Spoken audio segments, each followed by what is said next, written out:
Mag-prepare po tayo ng ano po ba ang magandang luto ulit dito. Ito po yung natira ko pa nung magluto ako ng sinahog ko pugita. So, nasa rep lang siya, so baka masira. Kaya lulutuin ko na po ngayon. Ano po kaya magandang sahog dito? Pag-isipan natin. Ito po, bali na pagdesisyonan.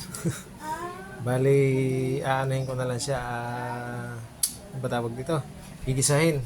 Tapos yan po, nor na lang ilalagay natin at mag-adobo na lang po ako ng manok para meron pang anuman.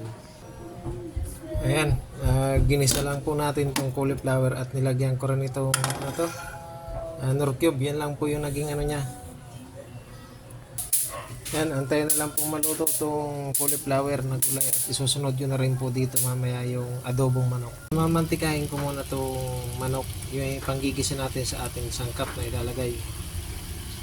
Yan po, bali na ilagay ko na po yung mga sangkap niya sa aking inaadobo. At antayin na lamang pong maluto yan.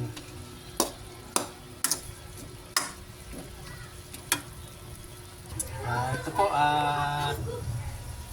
luto na rin po yung inadobo kong manok. Hanggang dito na lamang po ang aking video. Maraming salamat po sa inyong panonood. Babus!